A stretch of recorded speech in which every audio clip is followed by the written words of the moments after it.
ઓમ શ્રી ગણેશાય નમઃ. જય શ્રી કૃષ્ણ મિત્રો.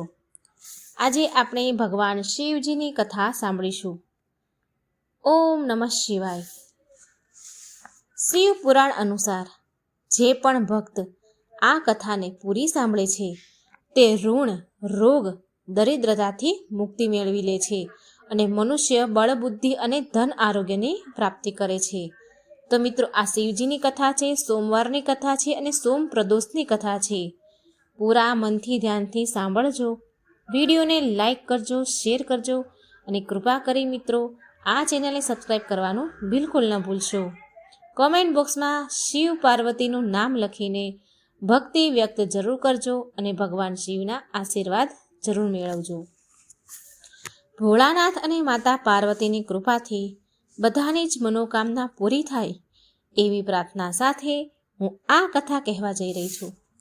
તેરસની તિથિ હોય તેને પ્રદોષ વ્રત કહેવાય છે.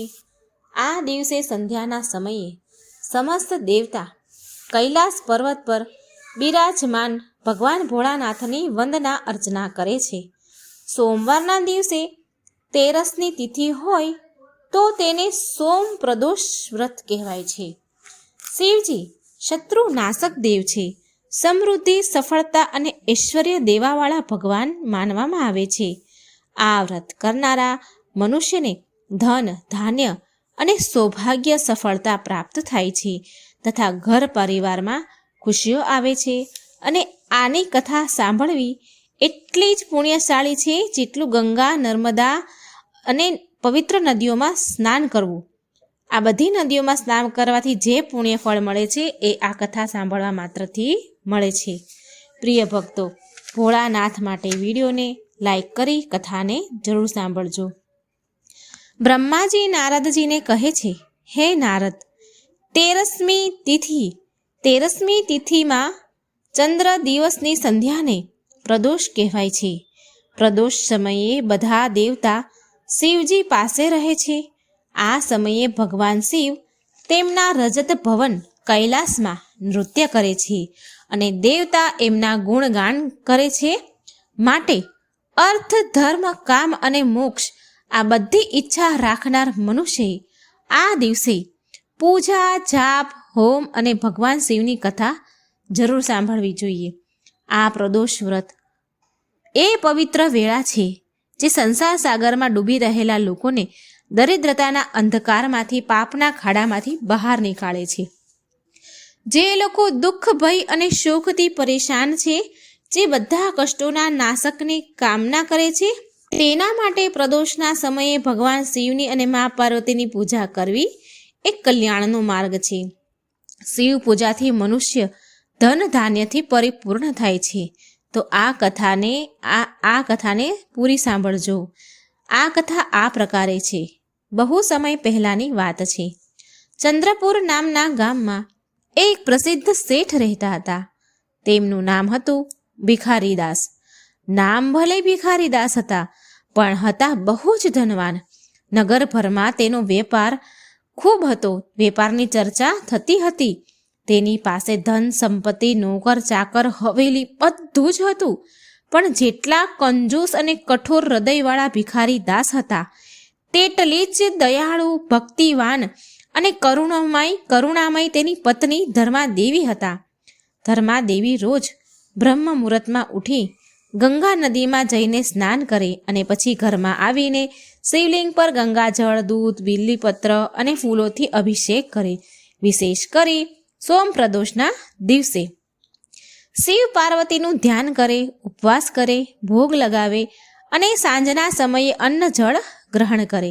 તેની ભક્તિ એટલી ગાઢ હતી કે તેના તપથી પૂરા ઘરમાં સુખ શાંતિ બની રહેતી હતી. શેઠનો વેપાર તો દિવસે બમણો અને રાતે 4 ગણો પ્રગતિ કરતો હતો. પરંતુ એક દિવસ શેઠ ભિખારીદાસને મનમાં અહંકાર આવી ગયો. શેઠ વિચારવા લાગ્યા કે આ મારી પત્ની રોજ સવારે ઉઠીને શિવજી પર જળ અર્પણ કરે, ઉપવાસ કરે, ઘંટડી વગાડે. આખરે આનાથી શું થવાનું? જો ઘરમાં સુખ છે, સંપત્તિ છે, શાંતિ છે ને, તો મારી મહેનતથી છે, ભગવાનની કૃપાથી નહીં. શેઠને ધર્માદેવીની પૂજા ભક્તિ વ્યર્થ લાગવા લાગી અને એક દિવસ તેમણે નક્કી કરી લીધું કે આજે જોઉં છું કે જો શિવલિંગ જ નહીં રહે તો મારી પત્ની કેવી રીતે પૂજા કરશે. બીજા દિવસે 13ની તિથિ એટલે કે પ્રદોષનું વ્રત હતું. ધર્માદેવીનું પ્રિય સોમ પ્રદોષનું વ્રત હતું. જેવા ધર્માદેવી ગંગાજીના કિનારે ગંગાજી નદીમાં સ્નાન કરવા માટે ગયા તો પાછળથી શેઠજીએ શિવલિંગને એક કપડામાં લપેટ્યું અને બગીચામાં એક ખૂણામાં માટીમાં દબાવી દીધું. પછી કપાટ બંધ કરી દીધા અને આરામથી બેઠક રૂમમાં બેસી ગયા. પછી ધર્માદેવી ગંગા સ્નાન કરી ઘરે પાછા આવ્યા અને મંદિરમાં જાય છે તો જુએ છે કે ત્યાં તો શિવલિંગ જ નથી. ધર્માદેવીનો ચહેરો તો ફિક્કો પડી ગયો, શ્વાસ રોકાઈ ગયો. તેમની આંખોમાં આંસુ આવવા લાગ્યા, ફૂટીને રડવા લાગ્યા. અને રડતા રડતા ધર્માદેવી બોલે છે, આજે તો મારે વ્રત છે, તમે ક્યાં જતા રહ્યા પ્રભુ? તમારી પૂજા વિના મારું વ્રત અધૂરું રહી જશે. ધર્માદેવીએ શેઠને શિવલિંગ વિશે પૂછ્યું તો શેઠે અજાણ્યું બનવાનું નાટક કર્યું. અજાણ થયા અને બોલ્યા, મને શું ખબર તારું શિવલિંગ?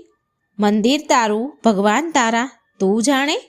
ધર્માદેવીએ ઘરના નોકરો સાથે મળીને શિવલિંગને શોધવાની ખૂબ કોશિશ કરી, પણ કંઈ ખબર ન પડી. એ દિવસે તેમણે વ્રત કર્યું હતું. ધર્માદેવીને વ્રત હતું તો એ ભોગ પણ ન ચડાવી શક્યા. અન્ન જળ પણ તેમણે ગ્રહણ ન કર્યું. આખો દિવસ રડતા રહ્યા અને રાત્રે શિવજીના ચરણોમાં પડતા કહે છે, હે નાથ, દેવાધિદેવ મહાદેવ, લાગે છે કે તમે મારાથી રૂષ્ટ થઈ ગયા છો, નારાજ થઈ ગયા છો. જો મારાથી કંઈ અપરાધ થઈ ગયો હોય તો પ્રભુ મને ક્ષમા કરો. જ્યાં સુધી તમે મને દર્શન નહીં આપો, હું અન્ન જળ ગ્રહણ નહીં કરું. તમે મારી પરીક્ષા લઈ રહ્યા છો પ્રભુ, પણ હું મારા વ્રતથી પાછળ નહીં હટું. ગાઢ રાત્રિ થવા લાગી અને ઠીક મધ્યરાત્રિએ ચમત્કાર થયો. જ્યારે ધર્માદેવી સૂતેલા હતા ત્યારે તેમના સપનામાં ભગવાન શિવ અને માતા પાર્વતી પ્રગટ થયા. ભોળાનાથ બોલ્યા, બેટા, તારી ભક્તિ સાચી છે. તારી શ્રદ્ધાએ અમને પ્રસન્ન કરી દીધા છે. તારું વ્રત તૂટ્યું નથી પણ દ્રઢ થયું છે. હવે તું થોડા સમય માટે અમારા લોકમાં વિશ્રામ કર. ઉચિત સમય આવ્યા બાદ તને તારા પતિ સાથે પાછી મોકલી દેવામાં આવશે. આટલું કહીને ભગવાન શિવે ત્રિશૂલથી આકાશમાં એક સંકેત કર્યું અને ધર્માદેવીને પલંગ સહિત અદૃશ્ય કરી દીધા. જ્યારે ધર્માદેવીની આંખો ખુલી તો એમણે જોયું કે એ એક સુંદર સુવર્ણના મહેલમાં છે. ચારેય બાજુ ફૂલોની સુગંધ, મધુર સંગીત અને દાસ-દાસીઓ એની સેવામાં લાગી રહી છે. થોડી વારમાં માતા પાર્વતી એમની પાસે આવ્યા અને ધર્માદેવીને બોલ્યા, બેટા, થોડા સમય માટે તું અમારી પાસે રહે.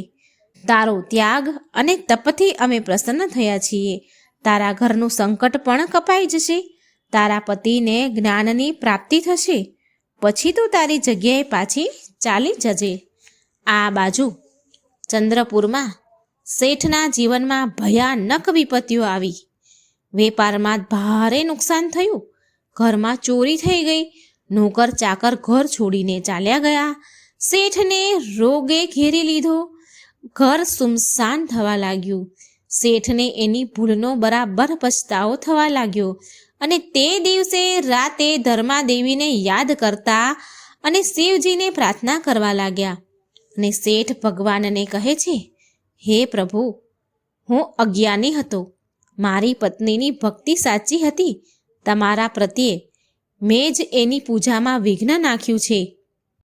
કૃપા કરી મારી ભૂલ માફ કરો અને મારી પત્નીને પાછી મોકલો. મારી પત્ની મને પાછી આપી દો. એક દિવસ શેઠ બગીચામાં બેઠા હતા અને શિવજીને મનમાં ને મનમાં આમ પ્રાર્થના કરી રહ્યા હતા.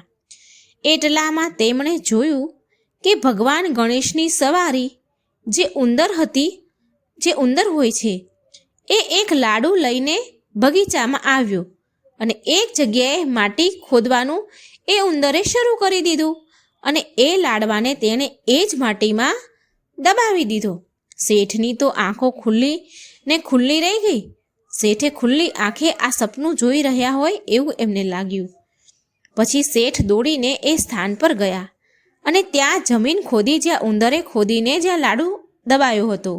તો શેઠે ત્યાં જમીન ખોદી તો જોયું કે કપડામાં લપેટાયેલું એ શિવલિંગ મળ્યું, જે તેમણે પોતે સંતાડ્યું હતું.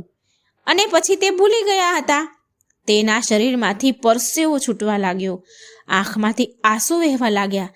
તેણે એ જ ક્ષણે શિવલિંગને ગંગાજળથી ધોઈને મંદિરમાં સ્થાપિત કરી અને પૂજા કરી.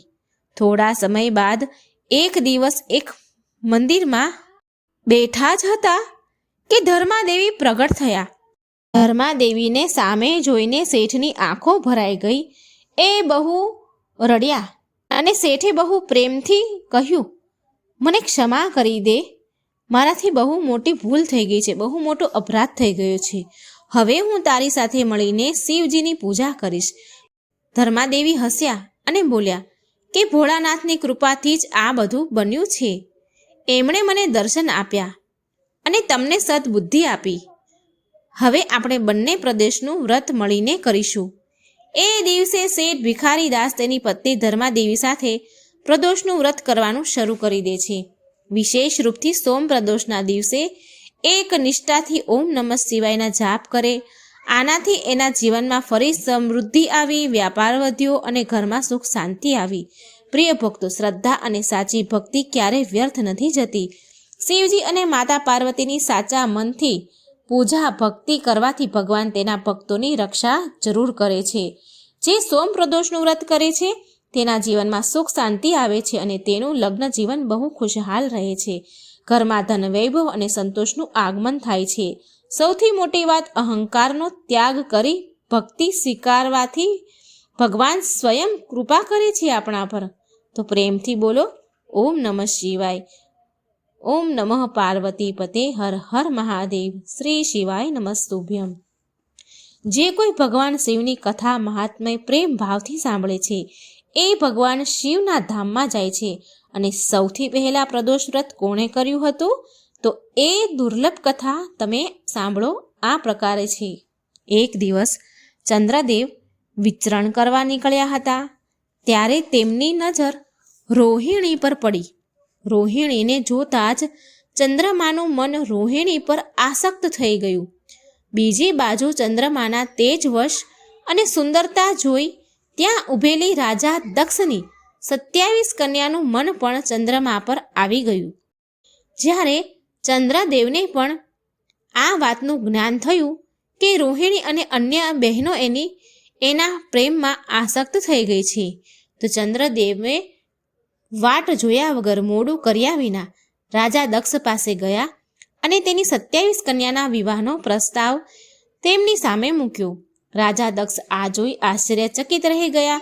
પરંતુ જ્યારે દક્ષ રાજાને તેની પુત્રીઓની ઈચ્છા ચંદ્રમા સાથે વિવાહ કરવાની છે એવી જાણ થઈ, તો દશરથ રાજાએ પણ હા કહી દીધી. દક્ષ રાજાએ પણ હા કહી દીધી. ત્યારબાદ ચંદ્રદેવના વિવાહ દક્ષ રાજાની 27 પુત્રીઓ સાથે વિવાહ સંસ્કાર કરવામાં આવ્યા. ત્યાર પછી 27 પુત્રીઓ ચંદ્રદેવની સાથે ચંદ્રલોક ચાલી ગઈ. ચંદ્રદેવ રાજા દક્ષની 27 કન્યાઓમાંથી સૌથી મોટી પુત્રી રોહિણીને સૌથી વધારે પ્રેમ કરતા હતા. આ કારણે ચંદ્રદેવ સૌથી વધારે સમય રોહિણી સાથે વિતાવતા અને બધા કાર્યમાં સૌથી વધારે મહત્વ એ રોહિણીને આપતા. ચંદ્રદેવ દ્વારા રોહિણીને આપવા માટે વિશેષ સ્નેહ ચંદ્રદેવ દ્વારા રોહિણીને આપવામાં આવતો વિશેષ સ્નેહથી તેમની બાકીની પત્નીઓ પોતાનો મજાક એટલે કે ઉપેક્ષિત થાય છે એવું સમજવા લાગી. તેની ઉપેક્ષા કરવામાં આવે છે એવું એમને મનમાં થયું અને આ ઉપેક્ષા દિવસે ને દિવસે વધતી ગઈ. રોહિણીની બાકી બધી બહેનોને એનાથી ઈર્ષા થવા લાગી. ચંદ્રમા દ્વારા કરવામાં આવતો આ વ્યવહાર એમનાથી સહન ન થયો અને એ ફરી તેના પિતા રાજા દક્ષ પાસે ચાલી ગઈ. રાજા દક્ષ તેની બધી પુત્રીઓના અચાનક આગમનથી ચોંકી ગયા અને તેના આવવાનું કારણ પૂછ્યું, તો એ બધી કન્યાએ એના પિતાને બધી જ વાત કહી દીધી. ચંદ્રમાનું આવું વર્તન પણ કહી દીધું અને આનું સમાધાન નીકાળવા માટે કહ્યું. એટલે પોતાની પુત્રીની વ્યથા અને ચંદ્રમાનો આવો દુર્વ્યવહાર કરે છે એ સાંભળી દક્ષ પણ બહુ દુઃખી થયા અને ચંદ્રમા સાથે ભેટ કરી અને શાંતિપૂર્વક કહ્યું કે હે કલાનિધિ, તમે નિર્મળ અને પવિત્ર કુળમાં જન્મ લીધો છે, છતાંય તમે તમારી પત્નીઓ સાથે ભેદભાવપૂર્ણ વ્યવહાર કરો છો. તમારા આશ્રયે રહેનારી જેટલી પણ સ્ત્રીઓ છે તેના પ્રત્યે તમારા મનમાં પ્રેમ ઓછો અને વધારે છે. આવો સાવકો વ્યવહાર કેમ? તમે આવો વ્યવહાર કેમ કરો છો? તમે કોઈને વધારે પ્રેમ કરો છો, કોઈને ઓછો પ્રેમ કરો છો. આવું કેમ કરો છો? અત્યાર સુધી જે વ્યવહાર કર્યો છે તે ઠીક નથી કર્યું તમે. હવે પછી આગળ આવો વ્યવહાર તમારે ન કરવો જોઈએ. જે વ્યક્તિ આત્મજનોનો સાથે વિષમતાપૂર્વક વ્યવહાર કરે છે તેને નરકમાં જવું પડે છે. આ પ્રકારે પ્રજાપતિ દક્ષે તેના જમાઈ ચંદ્રમાને પ્રેમપૂર્વક સમજાવ્યું કે ચંદ્રમાની અંદર સુધારો આવી જાય એમ વિચાર્યું અને પછી દક્ષ રાજા પાછા આવી ગયા. આટલું બધું સમજાવ્યા છતાં પણ ચંદ્રમાએ તેમના સસરા દક્ષ પ્રજાપતિની વાત ન માની અને રોહિણી પ્રત્યે અતિશય પ્રેમમાં આસક્ત થવાના કારણે તેમણે તેના કર્તવ્યની અવહેલના કરી તથા તેમની અન્ય પત્નીઓનો પણ ખ્યાલ ન રાખ્યો. એ બધાથી ઉદાસ રહેતા હતા. આવા સમાચાર બીજી વાર મળતા પ્રજાપતિ દક્ષ બહુ દુઃખી થયા. એમને ક્રોધ પણ આવ્યો. એ ફરી ચંદ્રમા પાસે આવીને તેમને ઉત્તમ નીતિ દ્વારા સમજાવવા લાગ્યા. દક્ષે ચંદ્રમાને ન્યાયોચિત વર્તાવ કરવાની પ્રાર્થના કરી. વારંવાર આગ્રહ કરવા છતાંય ચંદ્રમાએ અવગણનાપૂર્વક દક્ષની વાત ન માની તો એમણે દક્ષ રાજાએ ચંદ્રમાને શ્રાપ આપી દીધો. દક્ષ રાજા બોલ્યા કે મારા આગ્રહ કરવા છતાંય, સમજાવવા છતાંય તમે મારી અવગણના કરી છે.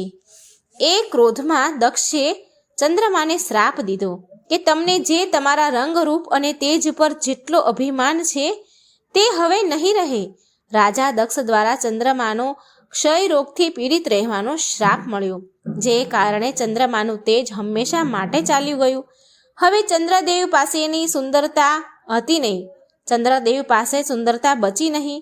પહેલાંની જેવું તેજ બચ્યું નહીં. દક્ષ દ્વારા શ્રાપ દેવાની સાથે ચંદ્રમા ક્ષય રોગથી ગ્રસ્ત થઈ ગયા. તેમના ક્ષીણ થતાં જ સર્વત્ર પૂરા જગતમાં હાહાકાર મચી ગયો. બધા દેવતાગણ, ઋષિગણ અને ચિંતામાં પડી ગયા, પરેશાન થઈ ગયા. પરેશાન ચંદ્રમાએ તેની અવસ્થા તથા તેના કારણોની સૂચના ઇન્દ્ર આદિ દેવતા તથા ઋષિઓને આપી. ત્યારબાદ એની સહાયતા માટે ઇન્દ્ર વગેરે દેવતા તથા વશિષ્ઠ ઋષિ આદિ ઋષિગણ બ્રહ્માજી પાસે ગયા. બ્રહ્માજીએ એમને કહ્યું કે જે ઘટના બની ગઈ છે એને તો ભોગવવી જ પડશે, કેમ કે દક્ષના શ્રાપને પાછો નથી લઈ શકાતો. ત્યારબાદ બ્રહ્માજીએ દેવતાઓને ઉત્તમ ઉપાય બતાવ્યો. બ્રહ્માજી બોલ્યા, ચંદ્રમા, દેવતાઓ સાથે કલ્યાણકારી શુભ પ્રભાસ ક્ષેત્રમાં જાઓ, જ્યાં વિધિપૂર્વક શુભ મૃત્યુંજય મંત્રના અનુષ્ઠાન કરો. શ્રદ્ધાપૂર્વક ભગવાન શિવની આરાધના કરો. તમારી સામે શિવલિંગની સ્થાપના કરી પ્રતિદિન કઠોર તપસ્યા કરો. આરાધના અને તપસ્યાથી જ્યારે ભગવાન ભોળાનાથ પ્રસન્ન થઈ જાય તો ચંદ્રમાને ક્ષય રોગથી મુક્તિ મળી જશે. પિતામહ બ્રહ્માજીની આજ્ઞાને સ્વીકારીને દેવતાઓ અને ઋષિઓના સંરક્ષણમાં ચંદ્રમાએ મંડળ સહિત પ્રભા ક્ષેત્રમાં પહોંચી ગયા. ત્યાં ચંદ્રદેવે ભગવાન શિવ શંકરની અર્ચના, વંદના અને અનુષ્ઠાન પ્રારંભ કરી દીધા. ચંદ્રદેવે મૃત્યુંજય મહામંત્રના જપ તથા ભગવાન શિવની ઉપાસનામાં તલ્લીન થઈ ગયા. બ્રહ્માજીની આજ્ઞા અનુસાર 6 મહિના સુધી નિરંતર તપસ્યા કરી અને વિષભધ્વજનું પૂજન કર્યું અને 10 કરોડ મહામૃત્યુંજય મંત્રના જપ તથા ધ્યાન કરતા ચંદ્રમા સ્થિર ચિત્તથી ત્યાં નિરંતર ઊભા રહ્યા. તેમની તપસ્યાથી ભક્ત વત્સલ ભગવાન ભોળાનાથ પ્રસન્ન થયા. તેમણે ચંદ્રમાને કહ્યું કે હે ચંદ્રદેવ, તમારું કલ્યાણ થશે. તમે જેની માટે આ કઠોર તપ કરી રહ્યા છો એ અભિલાષા કહો મને. હું તમારી ઈચ્છા અનુસાર ઉત્તમ વરદાન પ્રદાન કરીશ. ચંદ્રમાએ પ્રાર્થના કરતા વિનયપૂર્વક કહ્યું, હે દેવેશ્વર, તમે મારા બધા અપરાધોને ક્ષમા કરો અને મારા શરીરમાં ક્ષય રોગને દૂર કરો. આ શ્રાપને પૂરી રીતે સમાપ્ત કરવો એ ભગવાન શિવ માટે પણ સંભવ ન હતું. એટલે વચ્ચેનો માર્ગ નીકાળવામાં આવ્યો. શિવજી બોલ્યા, ચંદ્રદેવ, તમારી કળા પ્રતિદિન એક પક્ષમાં ક્ષીણ થતી જશે અને પ્રતિદિન એ કળા બીજા પક્ષમાં નિરંતર વધતી જશે. આ પ્રકારે તમે સ્વસ્થ અને લોક સન્માનના યોગ્ય બનશો. ભગવાન શિવનો કૃપારૂપી પ્રસાદ પ્રાપ્ત કરીને ચંદ્રદેવ બહુ ખુશ થયા. ચંદ્રમાએ પ્રદોષ કાળમાં ભગવાન શિવનું કઠોર તપ કર્યું. તેમની ભક્તિથી પ્રસન્ન થઈને ભગવાન શિવે ચંદ્રદેવને શ્રાપથી મુક્ત કરી દીધા અને શિવજીએ ચંદ્રદેવને મસ્તક પર ધારણ કર્યા. ત્યારબાદ ચંદ્રમાની કળા ફરીથી વધવા લાગી અને પૂર્ણિમા પર એ પૂરી કળાથી ખીલે છે, પૂર્ણ રૂપમાં આવે છે. તો પ્રેમથી બોલો હર હર મહાદેવ. આ સોમવારની શિવજીની સોમપ્રદોષની કથા હતી મિત્રો. જો તમને વિડીયો સારો લાગે તો લાઇક, શેર કરી ચેનલને સબસ્ક્રાઈબ જરૂર કરજો. બોલવામાં મારાથી કંઈ ભૂલ થઈ હોય તો ક્ષમા યાચના કરું છું. જય શ્રી કૃષ્ણ. રાધે રાધે. Thank you.